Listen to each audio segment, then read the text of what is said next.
America, Iran और Israel का युद्ध अभी भी दुनिया के लिए सबसे बड़ी खबर है। आपको जानकर हैरानी होगी कि अमेरिका के उपराष्ट्रपति और जो रक्षा सचिव हैं, जो युद्ध सचिव हैं हेस्गेत, उसके बीच युद्ध शुरू हो गया है। दरअसल जेडी वेंस जो वहाँ के उपराष्ट्रपति हैं, उनको पता था कि इस्लामाबाद में जो बातचीत हो रही है, पाकिस्तान में जो पहले दौर की बातचीत हो रही है, उसमें कुछ नहीं निकलना था। और दरअसल उसे राष्ट्रपति का चुनाव भी लड़ना है। डोनाल्ड ट्रंप का अब करियर ख़त्म हो रहा है। अमेरिका में अभी तक ये कानून है कि एक शख्स 2 ही बार राष्ट्रपति बन सकता है। उस हिसाब से डोनाल्ड ट्रंप अब चुनाव नहीं लड़ सकते हैं, उम्र भी नहीं है। जो जेडी वेंस हैं वो राष्ट्रपति के प्रबल दावेदार होंगे, कैंडिडेट होंगे, लेकिन उसकी छवि को अब धक्का लग रहा है। दरअसल अमेरिका की इस हार का सारा ठिकरा जो है वो जेडी वेंस पर फोड़ा जा रहा है। वहीं जेडी वेंस ने पहले ही कहा था, अगर मैं इस युद्ध के खिलाफ कुछ बोलता तो मुझे जेल में डाल दिया जाता। दरअसल जेडी वेंस इस युद्ध से पल्ला झाड़ रहा है। इस सब की जिम्मेदारी हेस्गेत के माथे पर है। वहीं आपको बता दूं कि इस युद्ध का साइड इफेक्ट यह है कि दुनिया भर में तेल और गैस की कीमतें जो हैं वो बढ़ती जा रही है। भारत में भी 5 राज्यों का चुनाव खत्म हो गया है, तो अब अनुमान लगाया जा रहा है कि तेल और गैस की कीमतें बढ़ जाएंगी। और ये बात leader of opposition Rahul Gandhi ने भी कहा है कि तेल और गैस की कीमतें बढ़ सकती है, महंगाई बढ़ सकती है। तो अभी भी दुनिया के लिहाज से आप देखें तो ईरान और इजराइल अमेरिका का जो युद्ध है वो खबर पहले नंबर पर है। ताज़ा अपडेट है कि अमेरिका में युद्ध छिड़ा हुआ है कि युद्ध की जिम्मेदारी कौन लेगा। चूँकि अमेरिका की बड़ी हार हुई है, इसलिए उसमें राष्ट्रपति, उपराष्ट्रपति और वहाँ का जो युद्ध मंत्री है हेस्गेत, उसको सबसे ज़्यादा जिम्मेदार माना जा रहा है। और इन तीनों का पॉलिटिकल करियर ख़त्म हो सकता है। तो अमेरिका में इसको लेकर मारामारी है। वहीं इजराइल का क्या होगा? मैं पहले दिन से कह रहा हूँ आपको कि इजराइल में इमरजेंसी लागू है। जैसे ही इमरजेंसी ख़त्म होगा, बेंजामिन नेतन्याहू को जेल जाना पड़ेगा, क्योंकि उसकी पत्नी, बेटे और उस पर भ्रष्टाचार के बड़े बड़े आरोप हैं। लेकिन युद्ध की एक नियम होता है, अगर आप कोई देश युद्ध में है तो वहाँ इमरजेंसी लागू होता है। और इमरजेंसी का मतलब होता है कि राष्ट्रपति और प्रधानमंत्री को आप नहीं टच कर सकते हैं। इसी का फायदा इजराइल के बेंजामिन नेतन्याहू उठा रहा है। लेकिन देर सवेर उसे युद्ध में दोषी पाया जाएगा। इंटरनेशनल कोर्ट ने पहले ही बेंजामिन नेतन्याहू को दोषी ठहराया है और आज न कल उसे सजा होगी। बाकायदा हंगरी के प्रधानमंत्री तो यहाँ तक कह दिया है कि हम इजराइल के प्रधानमंत्री बेंजामिन नेतन्याहू के यहाँ आने पर गिरफ्तार कर लेंगे। वहीं लगातार इजराइल की कोशिश है कि अमेरिका का साथ छोड़कर रूस के साथ दोस्ती बनाया जाए, और इसलिए वो कह रहा है कि हम रूस से तेल खरीदेंगे, रूस से अनाज खरीदेंगे। अब इसको लेकर पूरा का पूरा यूरोप जो है वो इजराइल से नाराज हो गया है। अब तक यूरोप जो है वो इजराइल के साथ देता था, लेकिन अब सोचिए कैसे इजराइल जो है वो अपना पाला बदल रहा है। इजराइल को भी पता चल गया है कि अमेरिका अब दुनिया का बादशाह नहीं रहा, उसके फाइटर जेट विमान की कोई अहमियत नहीं रही है। इसलिए इजराइल की कोशिश है कि ईरान और चीन के साथ और रूस के साथ दोस्ती बनाई जाए और अमेरिका से दूर हो जाया जाए, ताकि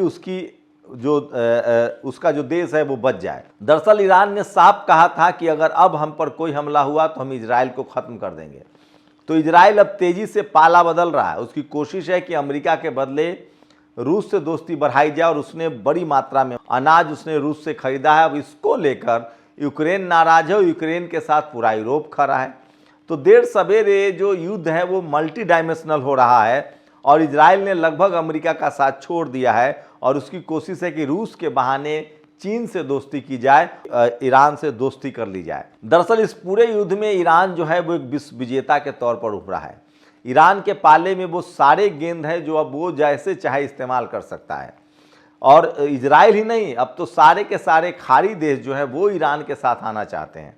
उनको लग रहा है कि अमेरिका उनकी कोई मदद नहीं कर पाया, अमेरिका खुद अपनी मदद नहीं कर पाया, अमेरिका के हथियार अब मारक क्षमता नहीं रही, और ईरान के जो हथियार हैं, जो उसके मिसाइल्स हैं, ड्रोन हैं, वो ज़्यादा कारगर हैं, सस्ते हैं। साथ ही खाड़ी देशों को लगता है कि अगर हमने अमेरिका से संबंध खत्म कर लिया और वो संबंध हमने चीन से बढ़ाया, रूस से बढ़ाया, तो हमें ज़्यादा फायदा होगा। एक तो हम अपनी करेंसी में तेलों का व्यापार कर सकते हैं, तेल बेच सकते हैं। साथ ही रूस, चीन, भारत ये बड़े खरीदार देश हैं, तो अमेरिका से उसे कोई फ़ायदा नहीं। अमेरिका ने वेनेजुएला पर भी कब्जा कर लिया है। तो खाड़ी देश भी धीरे धीरे अब चीन और रूस के साथ शिफ्ट हो रहे हैं।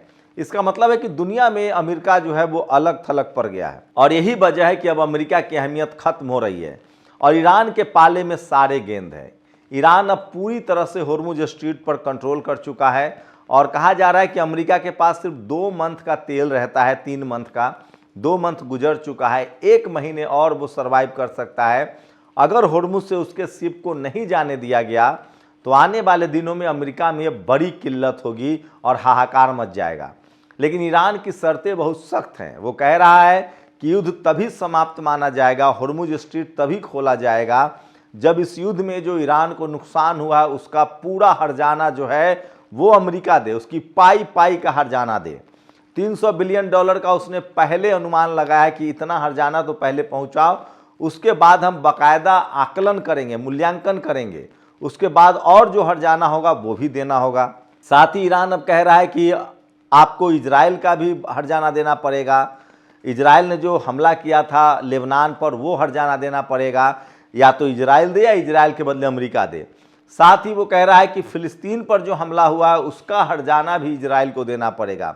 तो ईरान अपनी सारी शर्तों के साथ ही इस युद्ध को ख़त्म करना चाहता है और युद्ध खत्म करने का मतलब है होर्मुज को खोलना।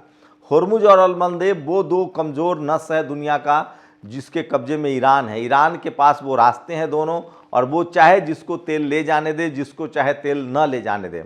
मैंने इसीलिए वीडियो के शुरुआत में कहा था कि ईरान ने नस दबा रखा है और दुनिया के वो तमाम देश जो अमेरिका के दोस्त बने हुए थे या इजराइल के दोस्त बने हुए थे उनकी मुश्किलें बढ़ने वाली है। लेकिन सोचिए, अमेरिका में जहां बवाल मचा हुआ है, युद्ध में हार की जिम्मेदारी कोई ट्रंप को दे रहा है, कोई जेडी वेंस उपराष्ट्रपति को दे रहा है। जेडी वेंस कह रहे हैं कि हम तो पहले से युद्ध में खिलाफ थे, हेस्गेथ को दे रहा है जो कि युद्ध मंत्री है।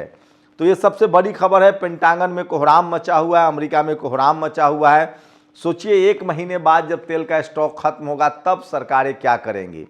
दरअसल ईरान ने पूरी तरह से होर्मुज पर कंट्रोल बना रखा है और उसका एक शर्त है। ईरान की शर्त है कि तेल हम तभी देंगे, गैस हम तभी ले जाने देंगे जब हमारे ऊपर हुए हमले की भरपाई की जाएगी, हमें जो नुकसान हुआ है।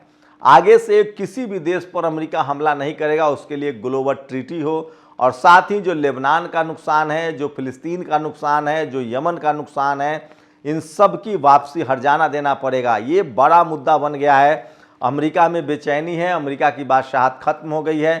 खाड़ी देशों ने धीरे धीरे करके अमेरिका का साथ छोड़ दिया है। अब जो खबरें आ रही कि इजराइल लगातार रूस से दोस्ती बढ़ाने की कोशिश कर रहा है कि तुम भी एशिया हो, मैं भी एशिया हूं, अमेरिका से हमें कन्नी काट लेना चाहिए। तो इजराइल कभी भी भरोसेमंद नहीं रहा है और वो इस युद्ध से बचने के लिए अब तमाम कोशिशें कर रहा है। इजराइल को पता चल गया है कि जब अमेरिका के साथ मिलकर वो ईरान से नहीं जीत पाया और रूस और चीन ईरान की मदद कर रहे थे, ऐसे में वो अकेले ईरान से कहाँ लड़ पाएगा। तो धीरे धीरे इजराइल चूंकि ईरान का पड़ोसी देश है, इसलिए उसकी कोशिश है कि किसी भी कीमत पर आपस में मैनेज किया जाए और ईरान के साथ फिर से बातचीत को शुरू किया जाए। लेकिन ईरान अड़ा हुआ है कि किसी भी कीमत पर बातचीत नहीं होगी। बातचीत तभी शुरू होगी जब हमारे ऊपर जो युद्ध थोपा गया, हम पर जो हमला किया गया, हमारा जो नुकसान है उसकी भरपाई आपको करनी पड़ेगी। वहीं दुनिया को चिंता सता रही कि अगर 6 महीना और होर्मुज स्ट्रीट बंद रहा तो पूरी दुनिया की अर्थव्यवस्था चौपट हो जाएगी, खासकर उन देशों का जिनका पूरा इकोनॉमी ही तेल और गैस पर है। और दुनिया में ऐसा कोई देश नहीं है जिसकी अर्थव्यवस्था तेल और गैस पर नहीं है। सिर्फ एक चाइना है जिसने अपने आप को 90% स्टेबल कर लिया है, आत्मनिर्भर कर लिया है। वहाँ बैटरी और सोलर पावर का सिस्टम है, उसके बावजूद उसके पास ईरान का तेल है। 90% ईरान का तेल जो है वो अकेले चाइना खरीदता है। तो इस पूरे युद्ध में सबसे ज़्यादा फायदे में चाइना है, रूस है, उसके बाद ईरान है, उसके बाद लेबनान है। लेकिन सबसे ज़्यादा घाटे में अमेरिका है जिसका पेट्रो डॉलर का कारोबार चौपट हो गया, खाड़ी देशों से उसका बोरिया बिस्तर बंद गया है। और साथ ही उसके देश में भी अब युद्ध शुरू हो चुका है कि हार की जिम्मेदारी कौन लेगा। उपराष्ट्रपति ने प्रधानमंत्री और युद्ध मंत्री पर ये माथे पर ठिकरा फोड़ दिया। उसने साफ कहा है कि मैं पहले ही दिन से युद्ध के खिलाफ था। वहीं इस युद्ध में ईरान को सबसे ज़्यादा ताकत मिली है, उसकी 45 साल की लगी पाबंदी खत्म हो गई है। अब वो दुनिया के जिस देश को चाहे तेल निर्यात कर सकता है। वहीं फिलिस्तीन को आज़ादी जो है अभी भी ईरान की पहली प्राथमिकता में है और ये खबर आज भी दुनिया की सबसे बड़ी खबर है। तो तो सोचिए 21वीं सदी में अमेरिका की बादशाहत लगभग खत्म हो गई है और अब अमेरिका की बात सुनने के लिए कोई भी देश तैयार नहीं है। आप लोग अपनी प्रतिक्रिया जरूर दीजिए। शुक्रिया। दस्तक की आपसे गुजारिश है कि अगर इसको बचाना चाहते हैं तो नेशनल दस्तक को सब्सक्राइब करने के लिए रेड कलर के सब्सक्राइब बटन को दबाएं, फिर बेल आइकन की घंटी दबाएं। नेशनल दस्तक को बचाने के लिए बहुत जरूरी है कि हर खबर को शेयर करें, लाइक करें, कमेंट जरूर करें।